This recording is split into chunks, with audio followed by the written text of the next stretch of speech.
Dear Patriots, before the news starts, please subscribe to our patriotic channel by clicking the subscribe button. Give us a thumbs up to this video. Don't forget to leave your opinion below in the comments section. Share the news on Facebook and Twitter so you friends see it. Thank you. With blood drying on the ground in Las Vegas, Nancy Pelosi makes a sick move to go after our guns. Democrats in Congress are using the opportunity to push America toward new gun control laws. The leader of the House, Nancy Pelosi, wrote House Speaker Paul Ryan on Monday to ask for a new congressional committee that was dedicated to gun violence, according to Daily Mail. She then asked for the same thing 2 years ago following an Oregon community. The White House insisted today that today wasn't the right time to get into political debates about the massacre. Press Secretary Sarah Sanders called for a day of reflection, a day of mourning, a day of gratefulness for those that were saved. Pelosi wrote this following letter: I urge you to create a select committee on gun violence to study and report back common sense legislation to help end this crisis. The bipartisan committee would make recommendations to prevent unspeakable tragedies such as the mass shooting in Las Vegas and to restore confidence in the safety of our communities. Today is a day for prayer, mourning, and love, but it must also be a day for action. President Donald Trump has been clear that he's a strong supporter of the Second Amendment, says White House Press Secretary Sarah Sanders on Monday. President Donald Trump has been clear that he's a strong supporter of the Second Amendment, said Sarah Sanders as well. Share this if you think that it's sick that Nancy Pelosi and the rest of the Dems are trying to take away guns.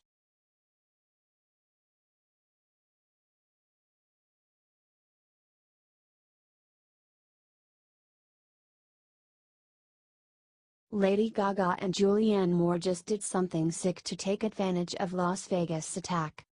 People can't just be left alone to grieve for one day after national tragedy without a celebrity coming in and making it about politics. Entertainers Lady Gaga and Julianne Moore went on separate bizarre, nasty rants on Monday shortly after the horrific Las Vegas attack that left over 50 dead and hundreds injured.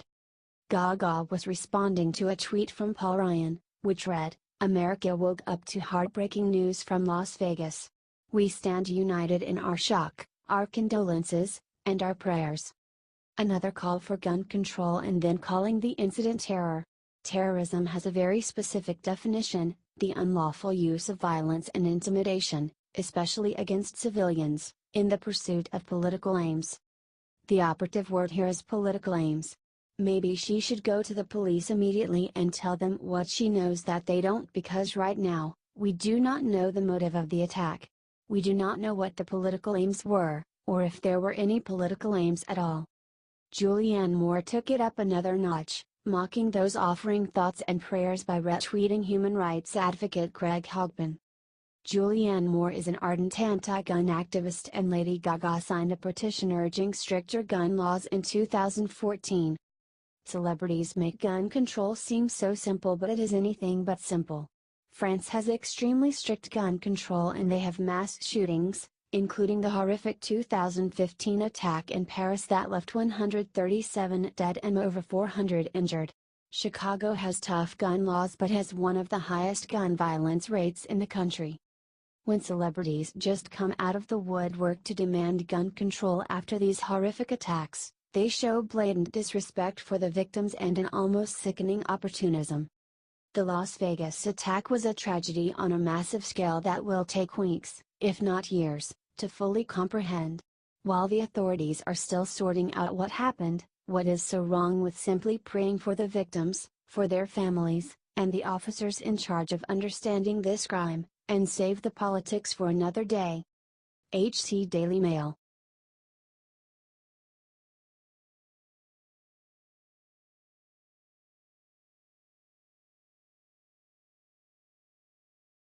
CBS vice president who mocked out Vegas victims just got hit with the worst karma of her life.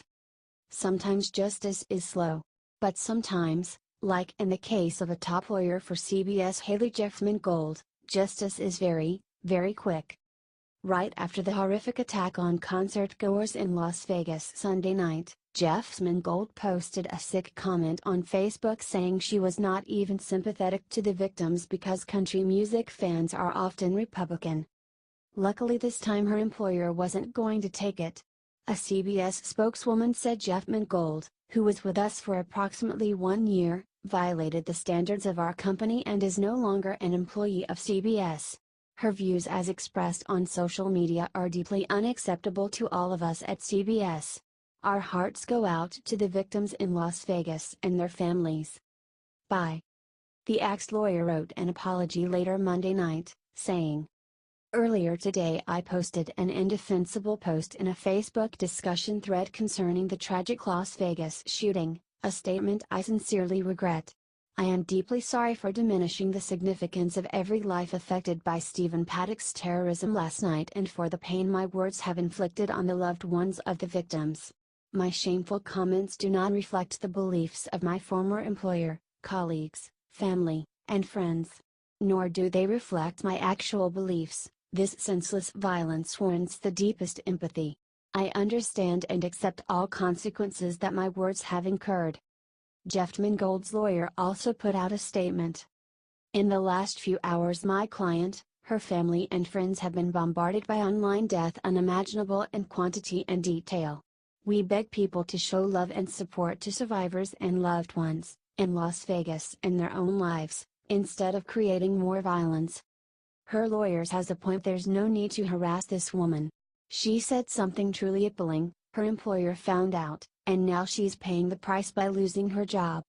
These leftists are really sick sometimes, but we're not going to let their hatefulness prevent us from being compassionate and kind, and we're going to show them how real Americans act by being kind to the victims' memories and keeping them in our thoughts and prayers.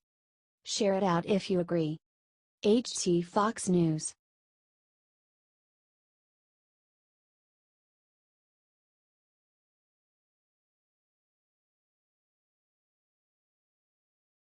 Steve Scalise just confessed the one prayer he said right after being shot. House Majority Whip Steve Scalise returned to Congress last week after spending 3.5 months recovering from a gunshot wound sustained from gunman James Hodgkinson in a crazed attack on Republican lawmakers.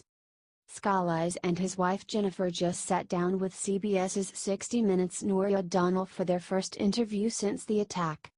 During the interview, Scalise described in detail the fateful day of his injury, saying that at the time, "I knew I was shot. Didn't know how bad it was. You know, in a weird way, your body kind of goes numb. You know, as bad as the wounds were, and obviously I know now how severe it was. At the time, I guess my body had been shutting down a lot of the real pain. And I was just thinking about what was going on at the moment." He later continued. Scalise, "Well, when I went down, you know, my first instinct was to try to get away from the gunfire. So I started crawling. And you know that's when my arms gave out." O'Donnell, "And then what did you do?" Scalise, "At that point I just went into prayer. And it gave me a calmness. It was a weird calmness while I'm hearing the gunfire. You know the first thing that came to mind?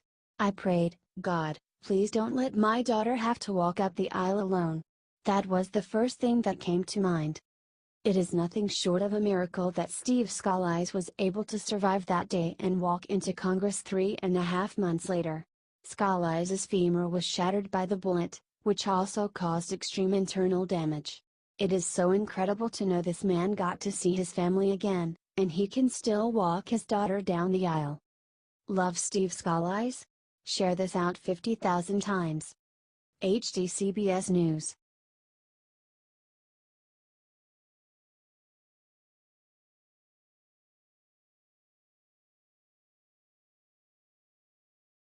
Detroit Lions owner just came up with a brilliant way to make her players stop kneeling. It's clearly been a big issue dealing with NFL players kneeling during the national anthem. Clearly, you cannot simply fire or even suspend all of them at this point, so the owners have been desperate for a new solution. Well, instead of threatening them with firing if they kneel, Ford thought of an even better solution. She decided to reward the ones who respect the anthem. Martha Ford reportedly has now incentivized her players to stand by offering up donations and her name to the charity of their choice if they respect the anthem. Lions running back Amir Abdullah told reporters, "We do dance around the topic a lot, and Mrs. Ford has come forward and said that as long as we compromise as a team and unify and make a unified demonstration, she'll back us financially. So I'm definitely going to hold her to her word." Now some people may see this as nothing more than simple bribery. I don't. I see a billionaire owner put her money where her mouth is to defend the anthem we all love. And the result?